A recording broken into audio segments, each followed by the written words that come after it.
bansang Pilipinas. Ayan o, number 1. Congratulations nga pala.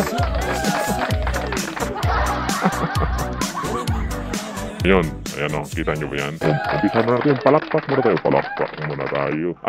Palakpak.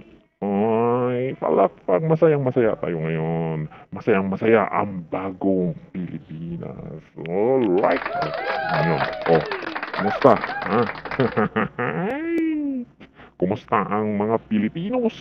Mga Pilipinas. O ano? Ha? Nadulbo na naman kayo ni Dulbo King. Mag-resign kayo lahat, mga cabinet secretary. Mag-resign kayo. O ngayon, hindi, joke lang yun. Ibalik ko rin, joke lang yun. Ibalik ko rin kayo. Ay, ibalik ko. Ibalik ko.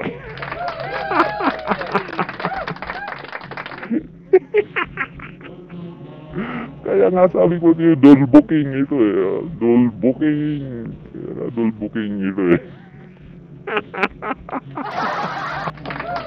O ngayon, ito. Ito ang pinaka, dapat mag-celebrate tayo mga Pilipino ngayon. Congratulations! Congratulations!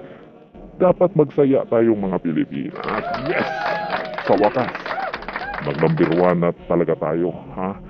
Biggest gambling nation in Asia, Pilipinas. Palakpakan!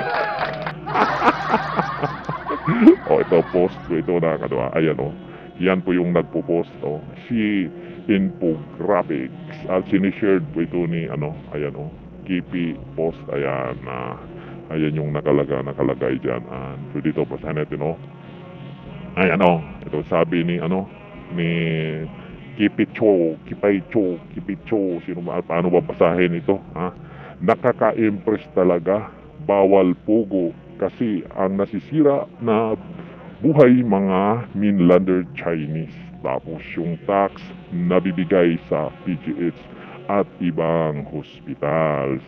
Dapat casino para locals ang masisira ang buhay. Dapat talpakan lang para ubos ang GCash. O ito nga yung dito ngayon na talagang hinahabol nila yung Pogo. Di ko malimutan si Risa Hontiveros. Talagang yan ang Pogo ng Pogo yan. Ito si Harry Roque, Pogo. Mga Pogo ng Pogo yan sila sa Hontiveros. O tanggal Pogo. Tinanggal rin Pogo ngayon. Ginawa ng pinaghahabol nila. Pero pasok Pigo. Alam niyo ba yung yung Pigo? Ano yung Pigo at Pugo pagkakaiba? Ang Pugo, dito lang parang dito lang yung nagkukontrol sa Pilipinas. Pero ang kinukontrol nila, ang nagsusugal nasa labas ng Pilipinas, ng ibang bansa, yun nagsusugal. Doon yung nagsusugal ng mga Pugo na yun. Doon yun. Pero itong tinanggal nila, pinalit itong Pigo. At itong Pigo ay dito na nakukontrol sa Pilipinas at ang nagsugal ay ang mga Pilipino. Mga Pilipino ang nagsusugal ng Pigo. O tingnan nyo nga naman, Pilipinas number 1 sa Pigo. Akalain mo, pag bawat bugas mo ng cellphone, kahit sino, pag marunong bumubukas ng cellphone, lalabas agad yung mga color game, mga mga pindot-pindot ka lang doon. Panalo! Ganun. GCash, ganun. Ito na yung hatid nitong Pigo na to.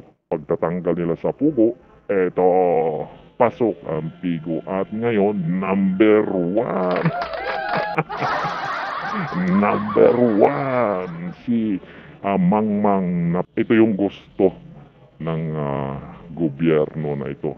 Ang magiging manunugal. Alam nyo ba? Kung ano ang kakambal nitong sugal na ito. Pag mayroong sugal, tandaan mo, maraming kasama yang mga illegal. O maraming kasamang illegal pag sugal, maraming kasamang illegal. So alam nyo na kung ano yung mga illegal. So magbabasa tayo ng mga comments dito ng mga tao, no? Ayan ito unahin natin. Magbabasa lang tayo. Gambling and corruption. Tama, corruption, hindi lang corruption. Mga illegal dyan, andyan kasama yan. Kakambal yan ng sugal na yan. Ito pa, grabe, daming nasisirang buhay dito sa sugal.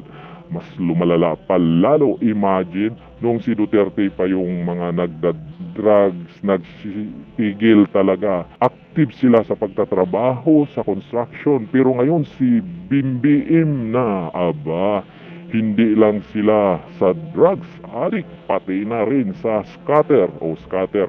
Narinig ko na yan.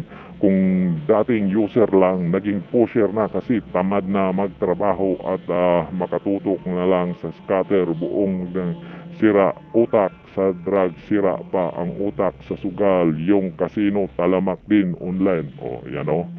Gigil na gigil sa pugo. Ayan pa, no wonder. O, kita nyo? Ito yung mga reaksyon ng mga tao at marami pa. Ha? Ginagawang tamad ang mga tao, puro sugal na lang, maraming krimen. Pag ganyan, talamak ang sugalan. Hindi lang sugal, kasi sabi ko nga, pag mga sugal, kasama yung mga illegal dyan. Galing talaga ng Pilipinas, numero 1 sa kalukuhan. O yan, congratulations mga Pilipino. Bagong Pilipinas, congratulations. O ha, dapat magsaya tayo dahil number 1 tayo. Number 1 mga ito so dito. Ayan, basahin nyo na, puntahan nyo na lang post na yan para mabasa nyo kung ano pa ang ibang mga sinasabi ng ating mga kababayan. O kayo mga kababayan, anong masasabi nyo dito? Sabi nga sa inyo, ito ha, pati yung pagparesign ng mga cabinet secretary. Ha? Alam nyo ba yung pagparesign ng mga cabinet secretary? Ganito lang yan. 3 years na. Tapos nagpaparesign ng cabinet secretary. 3 years na. Tapos nagpaparesign ng cabinet secretary. Ganito lang yan. Parang ikaw. Pag nag-apply ka ng trabaho, pag-apply mo sa trabaho, sabihin ng employer mo, o bibigyan kita ng 3 linggo or 3 buwan. Titingnan namin ang performance mo kung anong kakayahan mo.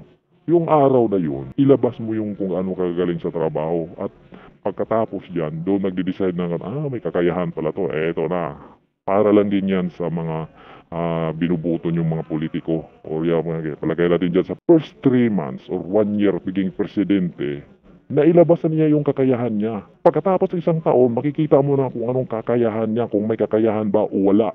Kung walang kakayahan, talaga makikita mo talaga yan. O ngayon, ano bang nangyayari ngayon sa bansa natin? Anong nangyayari sa bansa natin? 3 years na, naggaganyan-ganyan pa siya. Anong nangyayari? Real talk po yan. Kaya sa mga umaasa dyan, sige, umaasa kayo. Nakikita nyo naman kung paano, di ba? Kita nyo naman kung paano kayo, kita nyo naman kung anong performance ng Dulpuking, di ba? Kitang-kita nyo kung ano ang performance ng mga binoto nyo ngayon. O, alam nyo na kung ano pa ang kung ano ang papuntahan ng ating bansang Pilipinas. Ayan o, number 1. Congratulations nga pala.